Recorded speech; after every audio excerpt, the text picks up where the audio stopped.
Hello বন্ধুরা, কি ভাবছেন রাই এত খুশি কেন? আরে মামা বাড়ি যাচ্ছে তো। কথায় আছে না, মামা বাড়ি ভারী মজা কিলচন নাই। তাই সকাল সকাল রেডি হয়ে বেরিয়ে পড়লাম নবদ্বীপ, মানে রাইয়ের মামা বাড়িতে। এখন আমরা লঞ্চ থেকেই নেমে যাব ঘাটে। ব্যাস লঞ্চ থেকে ঘাটে নেমে গেছি। এবার আমরা তাড়াতাড়ি টোটো ধরে পৌঁছে গেলাম। না না, আমাদের বাড়িতে যাব না, যাব হচ্ছে আমাদের দোকানে, কারণ সেখানেই অক্ষয় তৃতীয়া। এই যে রায়ের দাদু, মানে আমার বাবা, খুব আদর খাচ্ছে।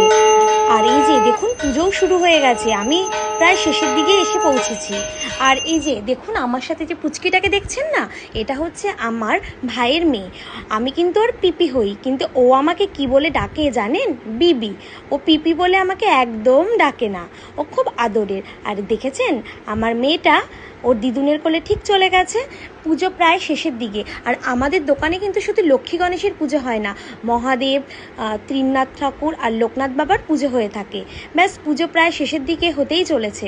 আর এই যে দেখেছেন, দুই বোন একদম যখনই থাকবে দুইজন ঝগড়া করবে। আর ওর দিদি সারাক্ষণ তো বুনুকে একদম ভালোবাসতেই চাইবে, আর আমার মেয়েটা হলো বদ, একদম খালি দিদিকে মারবে। ব্যাস, আজকের ব্লগটা এতটা। দেখা হচ্ছে অন্য কোনো ব্লগে। টাটা।